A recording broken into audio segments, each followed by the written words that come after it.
What's up? It's December 14th. It's the Cody Porter Sports Show, episode number 8. Going to be a bit of a condensed episode this week. Just talking about college bowl games. It's more of the lower tier bowl games.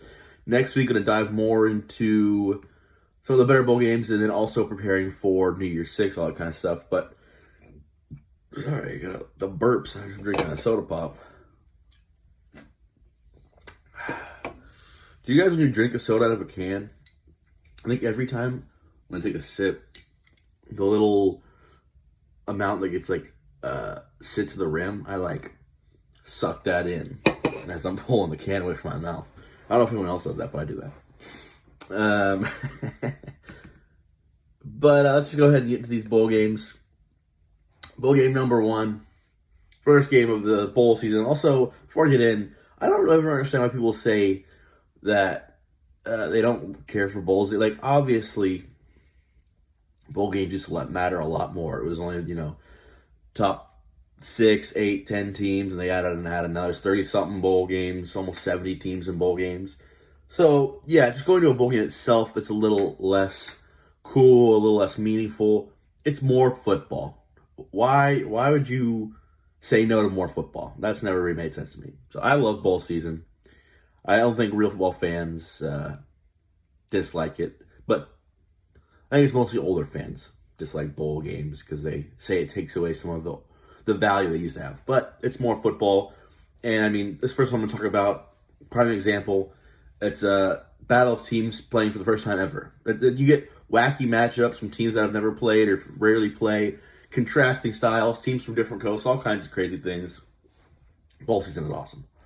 So let's go ahead and get into the first game of bowl season. The Myrtle Beach Bowl in Conway, South Carolina, played at Brooks Stadium, home of Coastal Carolina. This is the 4th year of the Myrtle Beach Bowl. It's got Ohio taking on Georgia Southern. Like I said, first matchup ever between these two schools. Ohio 9-3 at the MAC, and Georgia Southern was 6-6 in the Sun Belt Conference. Ohio had the 130th of the 133 strength of schedule ranking. They were only had a harder schedule than 3 other schools. They went 9-3 and are in the Myrtle Beach Bowl. Pretty big opt-out for Ohio is starting quarterback Curtis Rourke. He's in the transfer portal. And then their 2 best running backs also, O'Shan Allison and C. Bangura, also in the transfer portal. So things not really looking up there for the Ohio offense, but they don't really own their offense anymore. They're the defensive squad. They have the 5th overall scoring defense, 7th pass defense, 9th rush defense, 4th total defense. And they're down to their 3rd string quarterback after their backup was hurt. But 3rd string quarterback is not the typical 3rd string quarterback. He's a grad transfer from UCF, Parker Navarro. So he may not have a lot of playing time, but he's been around a lot. He understands the game, which I think will help Ohio with these transfers. They're taking on Georgia Southern, who was 3-5 in the Sun Belt Conference. The Sun Belt, however, sent 12 teams to bowls this bowl season, which is pretty great. Georgia Southern has the 83rd overall strength of schedule. They have the 31st worst pass defense in college football. They're led by quarterback Davis Brin. He had 3,400 yards, 22 touchdowns, but he had 16 touchdowns. They give the ball away a ton. I think this is going to be a defensive battle. I think Ohio's defense is so good, and they just have so lack of experience on offense. They won't be able to take as much advantage on Georgia Southern's defense as they could if maybe they had a whole starting squad. But I do think Ohio gets the job done here against Georgia Southern in a low-scoring affair in the Myrtle Beach Bowl. Also, I always thought it's strange that they say a lot of weird things in sports, but affair, I think it's weird that they call games affairs. I don't know. Next bowl game is the only FCS bowl of the bowl season. It is the Cricket Celebration Bowl in Atlanta, Georgia, Mercedes-Benz Stadium. It is the 11-1 SWAC team, Florida A&M, against 6-5 MEAC team, Howard. Don't quote me on this, to get a really in-depth research on bowl games, you have to do so much extra research because it seems you already don't know about getting in the weeds and everything. But I'm pretty sure some of the lines, Howard is co-MEAC champions with North Carolina. It's like North Carolina Central or North Carolina A&T, one of those North Carolina HBCUs, because The Celebration Bowl is HBCU bowl game. But Howard is co-champions. They went 6-5. The NC school that was the co-champion with them was like 10-2, 11-1, something like that. But since Howard beat them, they were co-champions, and since they were only co-champions, that NC school could go play in the FCS playoffs instead of getting the automatic bid into the Celebration Bowl, which obviously they would want to go play in the FCS playoffs instead of the bowl game. But so that's why it's an 11-1 team against a 6-5 team. I think Florida A&M, I'm from Florida, so I guess go Florida A&M. I think Florida A&M wins the Celebration Bowl at Atlanta. Then you got the R+L Carriers New Orleans Bowl. I also love crazy sponsors. This isn't one, but there are so many crazy sponsors of bowl games. That's so much fun. The R+L Carriers New Orleans Bowl in New Orleans at the Caesars Superdome where the Saints play. I didn't know until I was researching this that the stadium in New Orleans had changed, because I knew that you had the Mercedes-Benz Stadium in Atlanta and the Mercedes-Benz Superdome in New Orleans, and I just actually found out that it was no longer Mercedes-Benz in New Orleans, it was the Caesars Superdome. So the more you know. But that pits Jacksonville State at 8-4 against Louisiana Lafayette 6-6. One of my only gripes with bowl season is just kind of the locations where they play out. Sometimes a handful of teams get pretty strong home field advantage. Obviously, Louisiana Lafayette from Louisiana, not from New Orleans, but from Louisiana, playing in Louisiana against Jacksonville State. However, I think Jacksonville State's a much better school. This is their first bowl game in their very first FBS season. Louisiana Lafayette, they are on their third quarterback of the year, Chandler Fields. However, he has started the last 3 games, and he has 7 touchdowns to 1 pick in those 3 games. The big stat here for the New Orleans Bowl, kind of the deciding factor. Louisiana Lafayette, 6-0 when they score 31 points, 0-6 when they fail to score 31 points.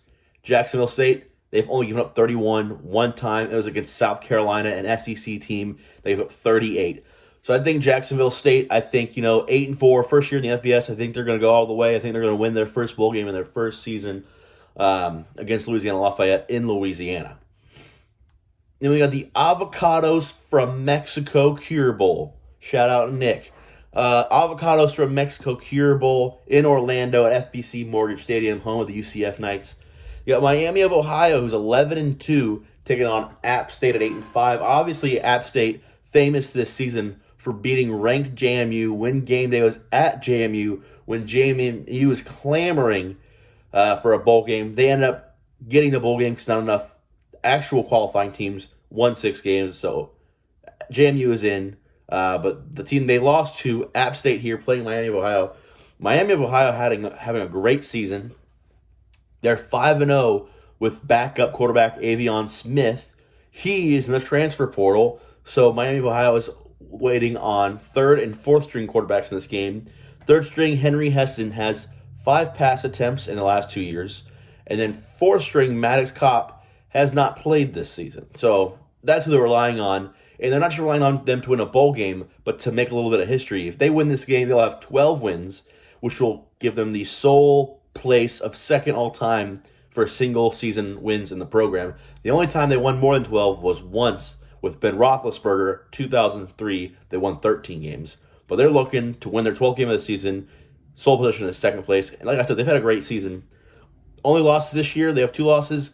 The University of Miami in Florida, and then Toledo, who they then beat in the MAC title game. And they also beat another Power 5 team in Cincinnati on the road. So Miami, good team, having a good year. Then you got App State. Miami, 123rd strength schedule. App State, 97th. Like I said, they beat JMU on the road at JMU in overtime. They lost to Troy, who's a very good team in the Sun Belt title game. And then they almost beat UNC. They went to double overtime, lost 34-40 against North Carolina. That's back-to-back years App State and North Carolina have just put on a show in their game. And those teams are pretty fun to watch when they play each other. App State loses leading rusher, Nate Noel, in 4 years. He has 3,000 rushing yards. He's in the portal. Joey Aguilar started the year as the backup quarterback at App State.